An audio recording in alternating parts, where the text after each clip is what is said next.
مگر انہوں نے کیا کہ حضور کی حیثیت کو پہچاننا ہے کہ اگر وہ رسول اللہ ہیں تو وہ رسول اللہ ہیں. ان کا دوست بھی جب حضرت ابو بکر صدیق یا حضرت عمر فاروق جو ان کے سسر بھی ہیں، جب وہ بھی حضور صلی اللہ علیہ وسلم سے کوئی بات نریٹ کرتے ہیں تو وہ بھی یہی فرماتے ہیں قال رسول اللہ صلی اللہ علیہ وسلم. تو ہمیں یہاں یہ بات پتہ ہونی چاہیے کہ اللہ کے رسول صلی اللہ علیہ وسلم کی جو حیثیت ہے کہ وہ اللہ کے رسول ہیں، اس حیثیت کو ہمیں پہچاننا اور سمجھنا بہت ضروری ہے. تو سورۃ الحجرات جو ہم اس وقت پڑھنے جا رہے ہیں، سورۃ الحجرات کی 49 نمبر کی سورت ہے. یعنی قرآن مجید میں 114 سورتیں ہیں، جس میں سے اب ہم جو ہے وہ 49 سورت پڑھ رہے ہیں، اور باقی جتنی بھی سورتیں اب آتی جائیں گی وہ چھوٹی چھوٹی صورتیں ہوں گی، اور اس کے اندر اللہ تبارک و تعالی ہمیں اچھی طریقے سے گائیڈ کرے گا. اب یہ سورۃ المحمد، سورۃ الفتح، اور پھر اس کے بعد جو ہے نا یہ سورۃ الحجرات میں ہمیں حضور صلی اللہ علیہ وسلم کے ساتھ اپنے تعلق کو کس طریقے سے جوڑنا ہے، ادب اور احترام کا، وہ یہاں سکھایا جا رہا ہے. آگے اللہ تبارک و تعالیٰ فرما رہے اعوذ باللہ من الشیطان الرجیم بسم اللہ الرحمن الرحیم یا ایہا الذین آمنوا لا تقدموا بین یدی اللہ ورسولہ واتقوا اللہ ان اللہ سمیع علیم یا ایہا الذین آمنوا لا ترفعوا اصواتکم فوق صوت النبی ولا تجهروا له بالقول كجهر بعضكم لبعض ان تحبط اعمالكم وانتم لا تشعرون صدق اللہ العظیم. رب اشرح لي صدری ویسر لي امری واحلل عقدۃ من لسانی یفقهوا قولی یفقهوا قولی یفقهوا قولی رب زدنی علما رب زدنی علما رب زدنی علما رب انی لما انزلت الی من خیر فقیر رب انی لما انزلت الی من خیر فقیر رب هب لي حکما والحقنی بالصالحین واجعل لي لسان صدق فی الآخرین آمین یا رب العالمین. سورۃ الفتح میں ایک بات میں نے آپ کو بتائی تھی کہ جب حضور صلی اللہ علیہ وسلم جو ہے وہ سگنیچر کر رہے تھے تو حضرت عمر فاروق حضور کے پاس آئے اور انہوں نے کہا یا رسول اللہ کیا یہ دین جس پہ ہم چل رہے ہیں وہ سچا دین نہیں ہے؟ حضور نے فرمایا ہے. فرمایا کیا ہم حق پہ نہیں ہیں؟ حضور نے فرمایا ہم حق پہ ہیں. کیا آپ نے خواب نہیں دیکھا تھا کہ ہم عمرہ کر رہے ہیں؟ اس کے جواب میں حضور صلی اللہ علیہ وسلم نے فرمایا تھا میں نے یہ تو نہیں کہا تھا کہ اس سال عمرہ کر رہا ہوں یا اگلے سال کروں گا. تو یہ جو ایک حضرت عمر فاروق سے غلطی ہوئی وہ بھی غیرت دین حمیت کے لیے، اور اسی طریقے سے حضرت ابو بکر صدیق رضی اللہ تعالی عنہ نے بھی حضور صلی اللہ علیہ وسلم کی بات اس وقت نہ مانی جب حضور نے کہا کہ آپ لوگ جو ہے وہ احرام کھول دیجئے اور سر منڈوا دیجئے اور اپنی قربانیاں کر دیجئے، تو حضرت ابو بکر صدیق بھی بیٹھے رہ گئے تھے.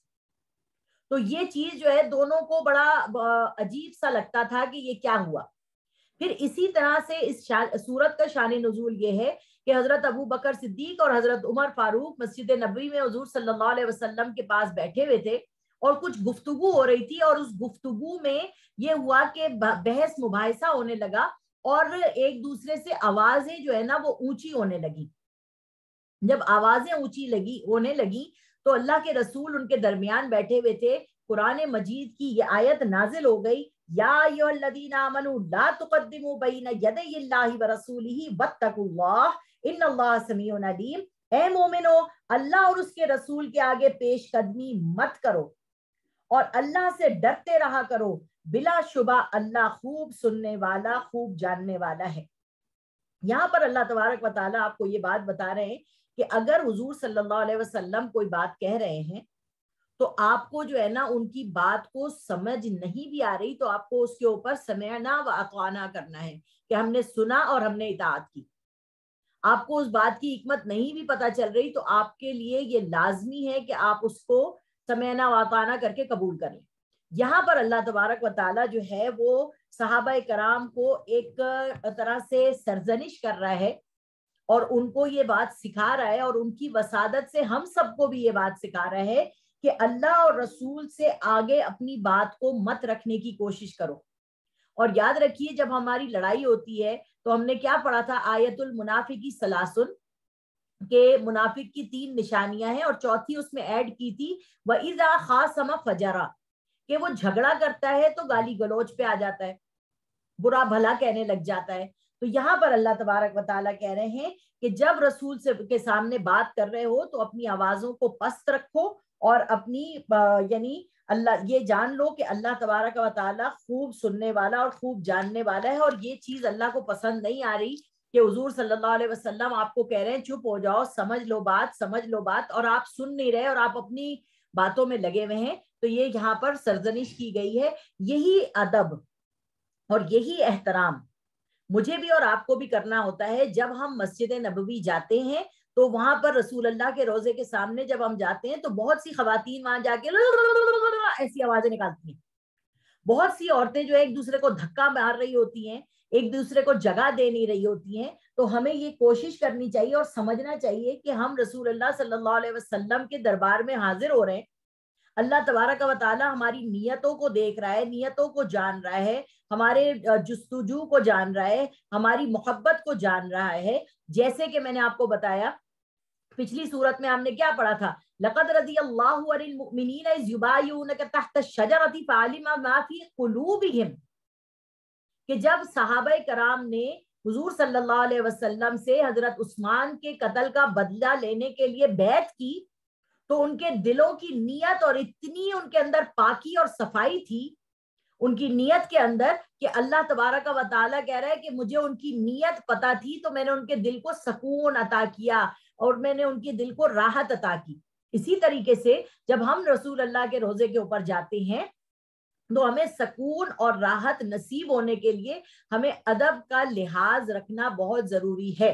ٹھیک ہے, تو یہاں پر ہمیں یہی بات پتہ چلتی ہے. آگے دیکھیے اللہ تبارک و تعالیٰ یہاں پر جو ہے نا اس سورت کے اندر, یہ سورت مدنی سورت ہے اور اس سورت کے اندر یا ایھا الذین آمنو کا ذکر کر رہا ہے. یا ایھا الذین آمنو کیا ہے؟ اے ایمان والوں, یعنی یہ ڈائریکٹ اللہ تعالیٰ ہم سے خطاب کر رہا ہے اے ایمان والوں کر کے. جب ہم پڑھتے ہیں یا ایھا الناس, یا ایھا الناس کا مطلب ہوتا ہے اے لوگوں. تو اے لوگوں کے اندر مشرک بھی آ جاتا ہے, منافق بھی آ جاتا ہے, کافر بھی آ جاتا ہے, یہودی بھی آ جاتا ہے, عیسائی بھی آ جاتا ہے, کہ اللہ ٹوٹل لوگوں سے بات کر رہا ہے یا ایھا الناس کر کے. یہاں پر اللہ تبارک و تعالی ہماری تربیت کے لیے یہ بتا رہا ہے کہ جس قوم کو فتح نصیب ہوئی ہے پچھلی صورت میں, جس صورت جو اس سے پچھلی صورت سورۃ المحمد صلی اللہ علیہ وسلم ہے, اب یہاں پر اللہ تعالیٰ ہمیں ایمان والا کہہ کے کہہ رہا ہے کہ دیکھو اللہ اور اس کے رسول سے آگے مت بڑھا کرو. پھر اللہ تبارک و تعالیٰ دوبارہ دوسری دفعہ کہہ رہا ہے یا ایھا الذین آمنو, اے ایمان والو, لا ترفعوا اصواتکم فوق صوت النبی, اور تم اپنی آوازوں کو رسول کی آواز سے بلند نہ کیا کرو. وَلَا تَجْهَرُوا لَهُ بِالْقَوْلِ كَجَهْرِ بَعْضِكُمْ لِبَعْضٍ أَن تَحْبَطَ أَعْمَالُكُمْ وَأَنْتُمْ لَا تَشْعُرُونَ. جس طرح آپس میں ایک دوسرے سے زور سے بولتے ہو ان کے روبرو سے نہ بولا کرو, ایسا نہ ہو کہ تمہارے اعمال برباد ہو جائیں اور تمہیں خبر بھی نہ ہو. کتنی خوبصورت بات ہے اور یہ بہت امپورٹنٹ صورت ہے. اس میں یہاں پر یہ بتایا جا رہا ہے کہ انسان جو ہے وہ آپس میں جب ہم لوگ لڑتے جھگڑتے ہیں تو بہت سارے لوگ جن کی دلیل کمزور ہوتی ہے وہ شاؤٹ کرنے لگتے ہیں, وہ گالیاں بکنے لگ جاتے ہیں, وہ برا بھلا کہنے لگ جاتے ہیں, وہ احسان جتانے لگ جاتے ہیں. تو یہاں پر اللہ تعالیٰ کہہ رہا ہے کہ جیسے تم لوگ آپس میں جھگڑے میں ایک دوسرے سے لڑائی میں آواز کو زور کر دیتے ہو, نبی اکرم صلی اللہ علیہ وسلم کے سامنے اپنی آواز کو زور سے مت کیا کرو. اپنے جھگڑے جب تم حضور کے پاس لاتے ہو سولو کرنے کے لیے, تو یہ تو حضور صلی اللہ علیہ وسلم کے بارے میں اللہ تعالیٰ قرآن مجید میں فرما رہا ہے. کیا فرما رہا ہے کہ تم مومن ہی نہیں ہو سکتے جب تک کہ اپنے فیصلوں میں نبی صلی اللہ علیہ وسلم نے کیا فرمایا وہ سن نہ لو اور اس کو مان لو. ٹھیک ہے, تو یہاں پر اللہ تبارک و تعالیٰ بتا رہا ہے کہ جیسے آپس میں زور سے بولتے ہو ایسے نبی صلی اللہ علیہ وسلم کے سامنے اگر زور سے بولا اور حضور تم لوگوں کو خاموش کراتے رہے, تمہارے اندر صلح صفائی کروانے کی کوشش کرتے رہے اور تم نے ان کی بات نہیں سنی, تو کہیں ایسا نہ ہو کہ تمہاری ساری نیکیاں برباد ہو جائیں. آپ دیکھیے کہ اللہ تعالیٰ عزت جب دلا رہا ہے نبی کو اپنی, ان کی تکریم اور تعظیم جب کروا رہا ہے, تو یہ بھی بتا رہا ہے کہ ان کے سامنے اونچا مت بولو. اب دیکھیے حضور صلی اللہ علیہ وسلم ایک شوہر بھی ہیں, کبھی کبھار ان کی بیویوں سے بھی جھگڑا ہو جاتا ہے. بیویوں کو بھی یہاں پر یہ بات بتائی جا رہی ہے کہ اپنے میاں سے اونچی آواز سے نہ بات کرنا. بیویوں کو بھی یہ سکھایا جا رہا ہے کہ دیکھو جب تمہارے سے نبی صلی اللہ علیہ وسلم نے, ابھی ہم آگے پڑھیں گے سورہ تحریم میں انشاءاللہ تعالیٰ 2 سپاروں کے بعد, کہ حضور صلی اللہ علیہ وسلم نے اپنی کسی ایک بیوی کو ایک راز کی بات بتائی اور کہا کسی کو نہ بتانا. ان بیوی کے پیٹ میں نہیں رہا, انہوں نے اپنی دوسری سہیلی بیوی کو بتا دیا اور کہا کسی کو نہ بتانا. وہ راز پہنچتے پہنچتے ان خاتون تک پہنچ گیا جن سے وہ راز چھپانا تھا. نبی صلی اللہ علیہ وسلم آ کے اپنی بیوی سے کہتے ہیں کہ تم نے میری بات کو بتا دیا نا آگے. بیوی ایک دم سے زور سے بولتی ہیں, آپ کو کس نے بتایا, آپ کو کس نے بتایا؟ اس پہ حضور صلی اللہ علیہ وسلم بھی آواز سے اپنے کہتے ہیں کہ جس نے مجھے نبوت دی ہے اس نے مجھے بتایا.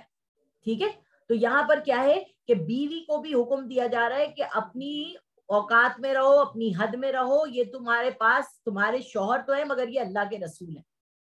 اسی طریقے سے ہمیں بھی یہ سکھایا جاتا ہے کہ اگر ہمارا میاں صحیح ہے, دیندار ہے اور اللہ کے کاموں میں چلنے والا ہے, کوئی حضرت صاحب ہے, تو ہمیں اس کے ساتھ ادب اور احترام کا خیال رکھنا ہے. ہم اپنے شوہر کا ادب کریں گے, ہمارے شوہر ہماری عزت کریں گے, تو لوگ بھی ہماری ادب اور احترام کریں گے اور ہماری عزت اور تکریم کریں گے. اگر ہم ہی ایک دوسرے کو برا بھلا کہیں گے ایک دوسرے کے سامنے اور ہم ہی ریئیکٹ کریں گے غلط, تو پھر وہ جو ریئیکشن ہمارا غلط ہوگا وہ آگے لوگوں کے اندر بھی وہی چیز ہم ٹرانسفر کریں گے. تو یہ چیزیں ہمیں سکھا رہا ہے اللہ تبارک و تعالیٰ کہ اپنے بڑوں کے ساتھ ادب اور احترام کیسے رکھنا چاہیے. جیسے ہم کہتے ہیں باپ کے سامنے آواز اونچی مت کرو, ماں کے سامنے آواز اونچی مت کرو. قرآن میں اللہ تعالیٰ کہہ رہا ہے اف لکما اتعداننی, کہ اپنے ماں باپ کے سامنے اف سے آ بھی نہ کرو.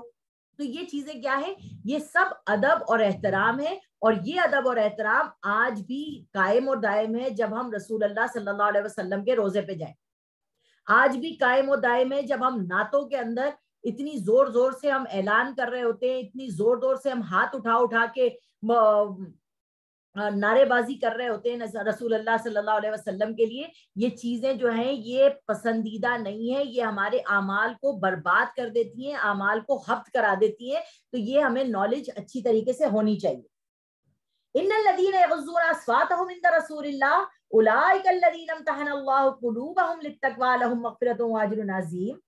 جو لوگ اللہ کے رسول کے سامنے دبی آواز سے بولتے ہیں یہ وہ لوگ ہیں کہ اللہ نے ان کے دلوں میں تقوی کے لیے خالص کر دیا ہے اور ان کے لیے بخشش اور بڑا صلہ ہے. یہاں پر ایسا ہوا کہ ایک مرتبہ جب یہ آیت نازل ہوئی تو ایک صحابی جو تھے انہوں نے حضور صلی اللہ علیہ وسلم کے دربار میں آنا چھوڑ دیا.